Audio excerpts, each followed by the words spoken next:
Internet to a psychologist's casual review, and today we will be reviewing the pathological narcissism. What you have to know is that beforehand it was in English one big book, one big volume of the borderline condition and pathological narcissism. I do not know why, but the French have subdivided it into two versions. So this is the pathological narcissism, and only that. He's not talking about borderline here.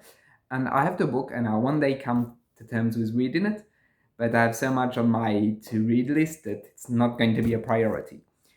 So we're going to talk about something that I think is very complicated to talk about, especially in nowadays that narcissism has been demonized in a way, because when we see and do research, the first thing is how to get rid of a narcissist, how to uncover a narcissist, how to grey rock a narcissist, how to survive a narcissist. And that's all fine and good. People that are suffering need to have experiences, need to have feedback, need to basically be able to find resources to help them. So that's fine and good. But the corollary of that is that the pathological narcissism has been demonized. They have become, in a way, a stand-in for the devil. I'm, of course, over-exaggerating, but you get the idea. The idea is that basically those people have been subsequently deprived of their humanity.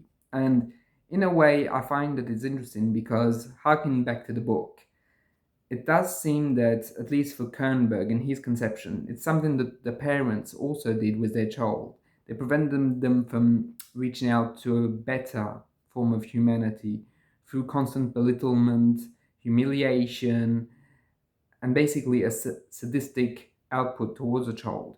However, and that's where I think Kernberg's theories are really interesting, is that he said it was like that most of the time, but there was very specific areas of life in which the parents were not just supportive, but over-idealizing of their child, meaning that, like, it could be something like, and he doesn't give the example, but just for you to understand, it's something like, oh, well, you're stupid, you can't do anything, and they belittle the child constantly, but you play well the piano, or but you're very, very good, you're the best at, for example, I don't know, let's say at talking or at speaking or at being a politician. And basically that's how it's going to develop. It's that there is those high contrast, belittling, humiliating processes for the child, complemented by the best idealized versions. And when I mean the best, I don't mean it's great. I mean it's overextended, overinflated.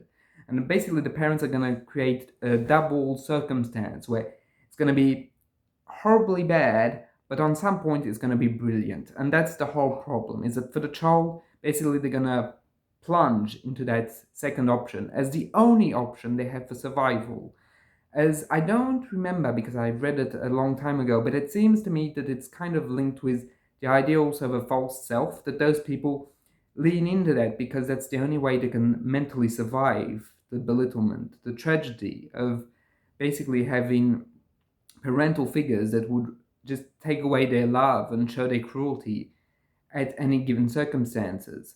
And that's what creates the mold for them to go forward. And Otto Kernberg, does talk about coits, I think it's how you pronounce it in English. In French it's coit. So basically, he does state that he differs from coit's position, because for those of you who don't know, both of them have different ideas on pathological narcissism. And one of those great debates, like there was constantly throughout psychology with Freud and Jung, Klein and Anna Freud, that's another one. It's another one. And I think Kernberg is quite fair with Coit. He doesn't explode or let's say destroy, if we were to do something more modern as an output. He just says he disagrees because basically he feels that because Coit has this idea that the person that has narcissism is basically stuck at an infantile position of narcissism, meaning that they were unable, because of all that context which I just mentioned, able to grow out of it. But for Kernberg, that's not the point. He doesn't say that, he doesn't believe, nor does he state that there is a fixed point in which a person can't go beyond. For Kernberg, there are two different paths. Like, the belief dominant is so bad that the person who has narcissism has to go another path. It's not as it even stays in the narcissistic, infantile narcissism. He goes just somewhere completely different, like an expansion of it. And that expansion needs to be comprehended as an expansion and not as a regressive narcissism that's healthy. It's pathological in nature for Kernberg, whereas for Karut, it's basically the person is stuck. And for Kernberg, that's not the case. Kernberg, for him, it's much more that basically because of that unhealthy environment, the individual is not able to create bonds. In this, a bit of the same way as a schizoid, in the psychoanalytic way of seeing schizoid, not the DSM. Yes, I know, it kind of becomes complicated, but the idea is basically there is a withdrawal with oneself with the schizoid, meaning that they can't trust the environment, so they become self-reliant and much more reliant upon themselves. A bit of the same thing happens with the narcissist, except that he's not going to just fall back on himself and retreat from the world. He's going to extend into the world, but with the idea that he can never trust anyone, and that basically he has to be absolute, he has to be the best, the most brilliant. Insert here what needs to be inserted. He needs to be at the top all the time, because basically not being at the top is the same thing as taking a risk, an existential risk. So therefore he has to always be top notch. And that's why they can be very hard to treat. It's because they don't believe truly in the fact that basically there can be a bond, and that bond can be of a good quality. It's only basically, it's as good as you show me that I am. It's like a mirror. It's fine as long as basically you show me what I want you to show me. And if there's a fault, a failure, they don't take too kindly to it, and they become often aggressive or dismissive or just completely ignore the other person, because basically that's what their parents did. They were brilliant in some areas, remember, and in others they were completely bashed. That's what Kernberg is all about, is basically that they were just completely belittled, and therefore they can't extend that benevolency, that it's okay to fail kind of narrative that we all have and we should all have. They can't really grasp that because they were never offered that in the first place. Basically, and when they're confronted with that, they feel a sense of emptiness. And that's another point that Kernberg puts forward, is that they feel empty, deeply empty, because they were not given that humanity, that spark that should be there in all relationships. And that basically, in of themselves, there is a complete fundamental lack of trust. Lack of trust in others, and even at the deep core themselves. But they're not in touch with that. They don't consciously know that.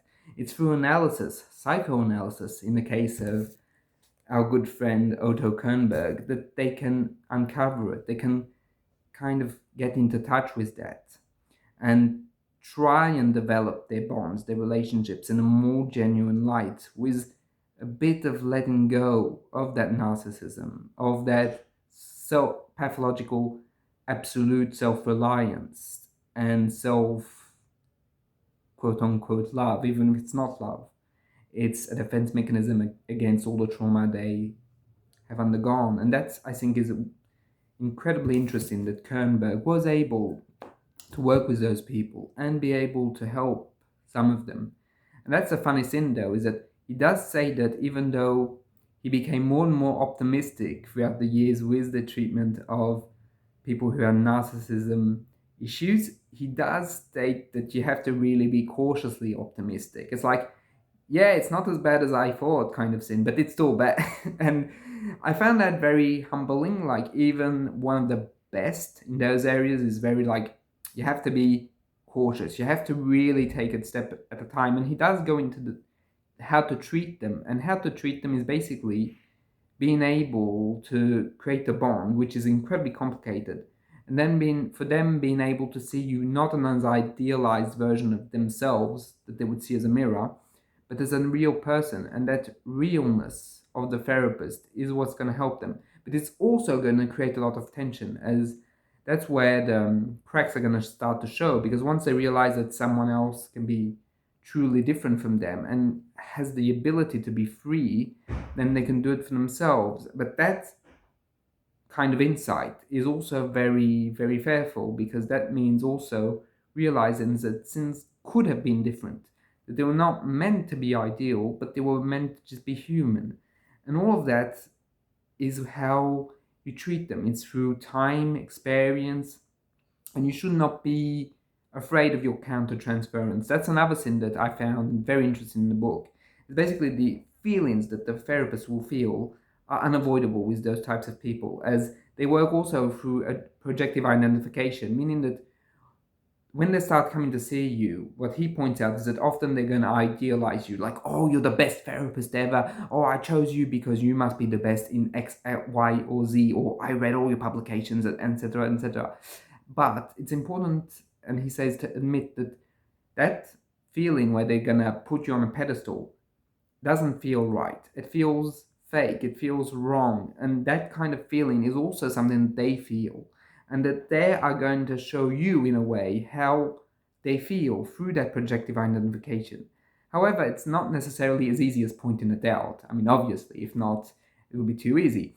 But throughout that dialogue, in between unconsciouses, in between the fact of pointing out that their childhood was not necessarily that wonderful, throughout the process of psychodynamic itself, they can grow better, even though they will never ever grow out of narcissism. That's a bar too high to ever be reached, but they can grow better, and that's what he's saying. You have to be humble, but there is room for progress. There's true room for progress. And that's what I found very interesting, because now in our culture, those people have just been relegated to basically the worst of humanity. I mean, of course, there's other pathologies like psychopathy, sociopathy, etc., that have the same role. But I feel that that's also part of the problem, is that by pathologizing them in that real sense of like they're evil kind of sin. I mean, that's how at least I see it when I look upon the internet to find resources about those types of people. And that, I think, is the great risk, is that no, they're not evil, they're human. And in that humanity, we must understand them, understand what create the faults and the cracks. And we might not be able to help them fundamentally change, but we can help them try and find answers and try and be perhaps a little less like what they show and a bit more genuine. It's a very high bar, very high, but that's what he tries to transmit, Otto Kernberg, that it's not necessarily always a lost cause. And that, I find that genuinely wonderful. And he also shares a lot of cases in this book. Notably, something that like I felt very connected to is that a patient basically had a dream of being a bird in a cage, and I think that's at the core of what it's all about. Is they were not able to be who they were supposed to be. They were forced to go into the cage in a way to protect themselves, but now they're stuck into it. And of course, he doesn't say it like that. Kernberg is much more subtle, much more refined than what I'm saying here. But the image kind of stuck with me, and it's been a year since I've read it, and it really, really helped me in certain cases.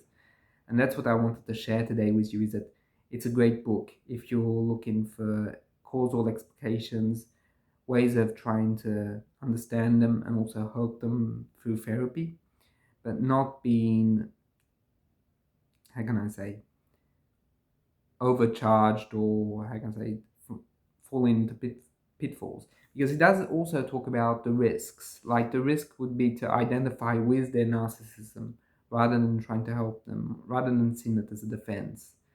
And one of the other things is that I found very interesting, he does do recommendations. Where, and if you've ever read Psychoanalytic Theory, you know that that's kind of rare. They don't often give recommendations, but he does say to try and avoid having too many of them, because it can become very tiring very fast. And I'm willing to believe that, truly. And that's what I found very interesting, is that he's eager to share his experience, and you can see through the writing the experience. And if you're ever truly interested into the subject, I think it's a must read for that very specific subject of pathological narcissism, as it's very professional, very deep, and very interesting. So that's what I took out of it, and I hope you also find interest in his book. And if you're willing to engage, you can leave a comment. I'll see you in the next one.